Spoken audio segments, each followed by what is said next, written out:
آیت نمبر 12۔ نحمدہ و نصلی علی رسولہ الکریم، اما بعد، فاعوذ باللہ من الشیطان الرجیم، بسم اللہ الرحمن الرحیم۔ یا یحییٰ خذ الکتاب بقوہ وآتیناہ الحکم صبیہ۔ صدق اللہ العظیم۔ حضرت زکریہ علیہ السلام کا تذکرہ پیچھے چلا۔ اللہ تعالیٰ سے دعا کی۔ حضرت زکریہ علیہ السلام کی بیوی حضرت حنہ نے بھی دعا کی کہ یا اللہ بیٹا عطا کر دے۔ ظاہری اسباب نہیں تھے، عمر چڑھ گئی تھی، لیکن اللہ قادر مطلق ہے، جب چاہے جو چاہے وہ کر سکتا ہے۔ اللہ تعالیٰ نے بیٹے کی خوشخبری سنائی، ساتھ ہی ساتھ علامت بھی بتائی۔ جب بیٹا اللہ نے عطا کیا، اللہ رب العالمین نے فرمایا یا یحییٰ، یحییٰ علیہ السلام کے فرائض، یا یحییٰ خذ الکتاب بقوہ، اے یحییٰ کتاب کو مضبوطی سے پکڑ۔ ایک تو اصولی بات یہ ہے کہ سارے انبیاء علیہ السلام کو اللہ نے نبوت 40 سال پر عطا کی۔ حضرت یحییٰ، حضرت عیسیٰ علیہ السلام، یا تو ان کی خصوصیات میں سے ہے کہ ان کو بچپن میں اللہ نے نبوت عطا کی، یا کچھ مفسرین فرماتے ہیں کہ یا یحییٰ خذ الکتاب بقوہ، اس سے مراد بواسطہ زکریہ علیہ السلام، یا ان کی خصوصیت ہے کہ بچپن میں اللہ نے ان کو نبوت عطا کر دی تھی، یا اس سے مراد یہ ہے کہ یحییٰ علیہ السلام کو خطاب ہوا بواسطہ زکریہ علیہ السلام۔ تو مراد سمجھ جائے، خذ الکتاب، کتاب سے مراد تورات ہے،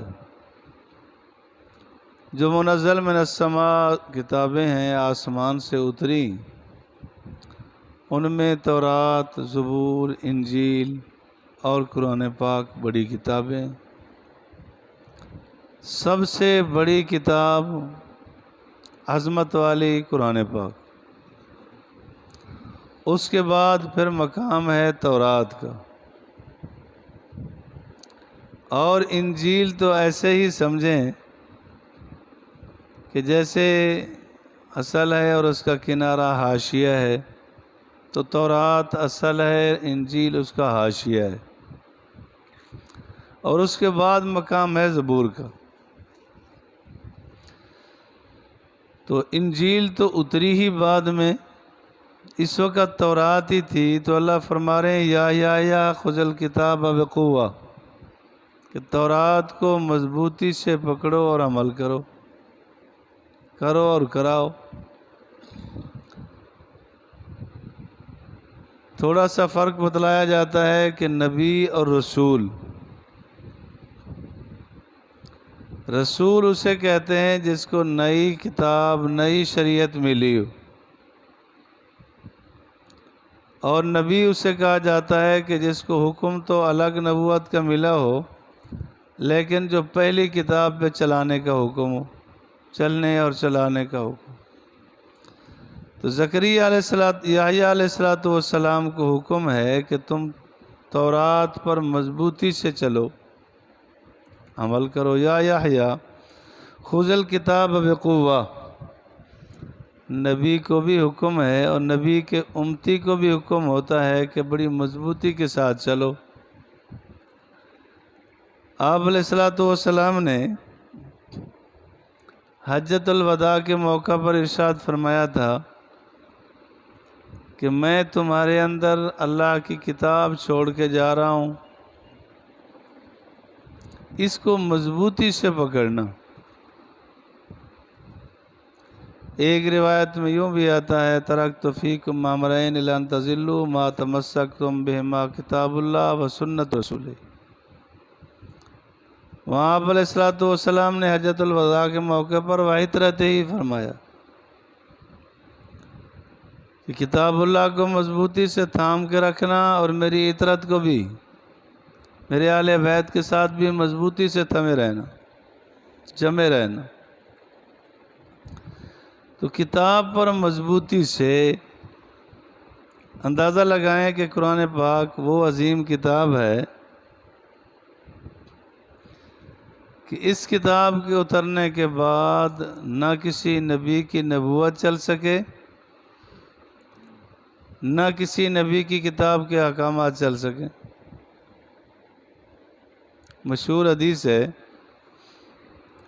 کہ جناب رسول اللہ صلی اللہ علیہ وسلم تشریف لائے تو حضرت عمر رضی اللہ تعالیٰ عنہ تورات کی کچھ اوراق لے کے پڑھ رہے تھے۔ آپ علیہ الصلوۃ والسلام نے جیسے دیکھا تو آپ علیہ الصلوۃ والسلام غصہ ہوئے، چہرہ سرخ ہو گیا۔ حضرت صدیق اکبر رضی اللہ تعالیٰ عنہ نے فرمایا عمر دیکھتے نہیں آپ علیہ الصلوۃ والسلام کی طرف؟ تو وہ نبوت کے مزاج شناس لوگ تھے، فوراً عرض کیا رضیت باللہ ربا وبالاسلام دینا وبمحمد النبی صلی اللہ علیہ وسلم۔ آپ علیہ الصلوۃ والسلام ٹھنڈے ہوئے اور اس کے بعد فرمایا اے عمر، آج اگر صاحب تورات ہوتا یعنی موسیٰ علیہ الصلوۃ والسلام، اس کو بھی مجھ پر کلمے پڑھے بغیر گزارا نہیں تھا۔ تو اور کتابیں کیا چل سکیں گی جب منزل من السماء، آسمان سے اتری ہوئی کتابیں وہ قرآن پاک کے ہوتے ہوتے نہیں چل سکتی، اور بعد میں مرزے ورزوں کے چلیں گی؟ کوئی نہیں چل سکتی۔ انشاءاللہ مسلمان موجود ہے۔ اللہ فرماتے ہیں آتینا الحکمہ صبیہ، ہم نے اس کو حکم عطا کیا بچپن میں۔ یا تو خصوصیت ہے کہ اللہ نے نبوت بچپن میں عطا کر دی، یا یہ ہے کہ اللہ تعالیٰ نے ان کو بچپن میں ہی سمجھ عطا کر دی تھی۔ وَحَنَانًا مِن لَدُنَّا، اللہ فرماتے ہیں ہم نے اس کو شفقت عطا کر دی ہے مِن لَدُنَّا، اپنے پاس سے۔ حضرت یحییٰ علیہ الصلوۃ والسلام کے اندر رقت قلب تھی، سارے انبیاء میں ہوتی ہے، لیکن کسی صفت کا اللہ ذکر کرتے ہیں، اجاگر کر دیتے کہ ان کے اندر رقت قلب تھا، لوگوں پہ شفقت کرتے تھے۔ اللہ فرماتے ہیں ہم نے اپنی طرف سے، اگر نہ بچپن میں یہ چیز نہیں ہوتی، بچپنے میں بس اپنے مفادات ہوتے، بالکل بیکار چیز بھی اگر بچہ لے کے بیٹھا ہو چھینو تو وہ رو پڑتا ہے، کہتا ہے میرا سب کچھ لوٹ گیا۔ یہ شفقت تھوڑی ہوتی ہے کہ اس کو دو اس کو دو اور سخاوتیں کرے، ایسا تو نہیں ہوتا، بہت کم۔ اللہ فرماتے ہیں ہم نے اس کو رحمت عطا کر دی تھی من لدنا، اپنی طرف سے، کہ بچپنے میں اس کے اندر شفقت رحمت خوب تھی۔ وزکا، اللہ فرماتے ہیں وہ تقوی اختیار کرنے والے، پاکیزگی اختیار کرنے والا تھا۔ بچپنے میں احتیاط نہیں ہوتی، بچہ بچہ ہی ہے۔ اللہ رب العالمین حفاظت بھی فرماتے۔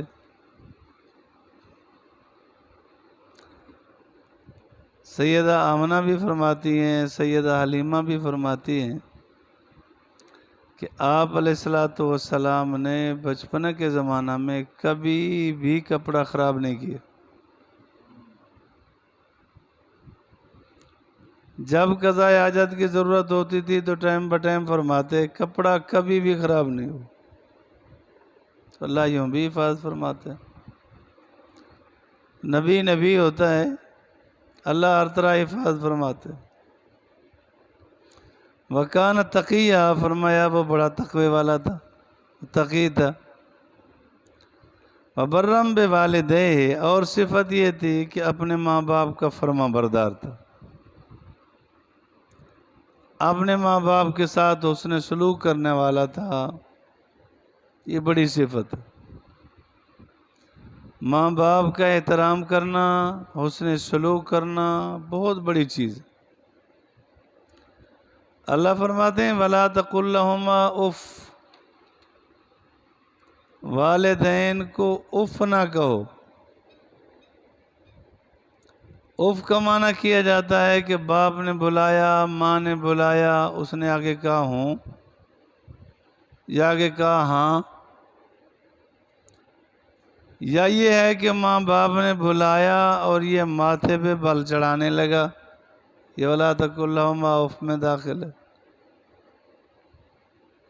اتنا بھی نہیں. ماں باپ کی فرما برداری چاہیے، خیر اس میں. ایک حدیث پاک میں آتا ہے کہ ماں باپ کا نافرمان آخرت میں تو سزا بھگتے گا، دنیا میں بھی اس وقت تک نہیں مرے گا جب تک سزا کچھ نہ بھگت لے.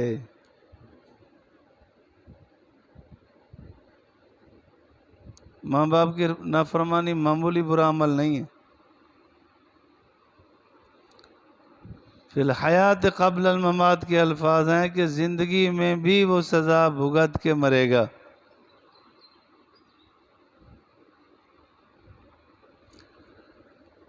ایک بزرگ گزرے ہیں ڈاکٹر نور احمد نور صاحب، انہوں نے ایک کتاب لکھی ہے موت اور عذاب قبر کے عبرتناک واقعات، رسالہ ہے. اس میں ایک واقعہ یہ بھی نقل کیا ہے، کہتے ہیں میرا آنکھوں دیکھا واقعہ کہ ایک آدمی روزانہ شام کے 3 بجے یا 4 بجے اس کو شدید تکلیف ہو جاتی اور وہ آوازیں نکالتا تھا. مجھے بلایا گیا، تو اس کے باپ نے کہا کہ اس نوجوان کو زہر کا ٹیکہ لگا دو اور مار دو. میں نے کہا کیوں بھائی؟ کہتے ٹھیک روزانہ اس وقت اس کو تکلیف شروع ہوتی ہے، چیختا ہے، بدن میں درد ہوتا ہے اور بدن میں جیسے آگ لگ جاتی. میں نے پوچھا کہ اس کا سبب کیا ہے؟ کہتے اسی وقت اس نے اپنی ماں کو مارا تھا. جیسے ہی وہ وقت آتا ہے نا تو اس کو درد تکلیف شروع ہو جاتی ہے، بدن کو آگ لگ جاتی. بالکل ایسا ہی ہے جس نے جیسا سلوک کیا. تبروا آباءکم تبرکم ابناءکم، ماں باپ کے ساتھ جیسا کرو گے ویسا بھرو گے. ہمارے یہاں کابرین میں سے گزرے مولانا عاشق الہی صاحب بلند شہری رحمۃ اللہ علیہ، انہوں نے کتاب لکھی ہے حقوق الوالدین. اس میں واقعہ نقل کیا ہے کہ ایک صاحب کو بیوی نے کہا تیرا باپ کھانستا رہتا ہے، ہر وقت گھر میں ہمیں تنگ کرتا ہے، یا اس کو راکھی یا میں رہوں گی. اس کو دفع کرے گا تو میں رہوں گی. اس بعد وقت نے بھی باپ کو اٹھایا، بوڑھا تھا، گٹھڑی باندھ کے لے جا رہا تھا. اس نے کہا کہاں لے جا رہا ہے؟ اس نے کہا جی سیدھی سی بات ہے، میری بیوی نہیں رہ سکتی تیرے ساتھ. کہتی ہے اس کو دفع کرو. میں جا رہا ہوں تیرے کو ایک کنویں میں گراؤں گا. کس کنویں میں گرائے گا؟ اس نے کہا فلاں میں. اس نے کہا مہربانی کر اس میں مجھے نہ ڈال، اس سے آگے والا فلاں جگہ کنواں ہے اس میں ڈال دے. عرب کی بات ہے، مدینہ منورہ. اس نے کہا وہاں کیوں نہیں؟ انہوں نے کہا اصل بات یہ ہے کہ اس کنویں میں نے اپنے باپ کو ڈالا تھا، تو مجھے اس سے آگے والے میں ڈال تاکہ تیری اولاد تجھے اس سے بھی آگے والے میں ڈالے. تبرو آباکم تبرکم ابناکم، جیسا سلوک کرو گے ویسا بھرو گے، ویسا کیا جائے گا۔ اور کبھی ایسا بھی ہوتا ہے کہ والدین کے ساتھ اس نے سلوک اچھا ہی کیا، لیکن اس کی اولاد کی بدبختی کہ وہ اس کام پہ آ جاتی۔ ماں باپ کے سامنے اونچا بولنا یہ بھی گناہ ہے۔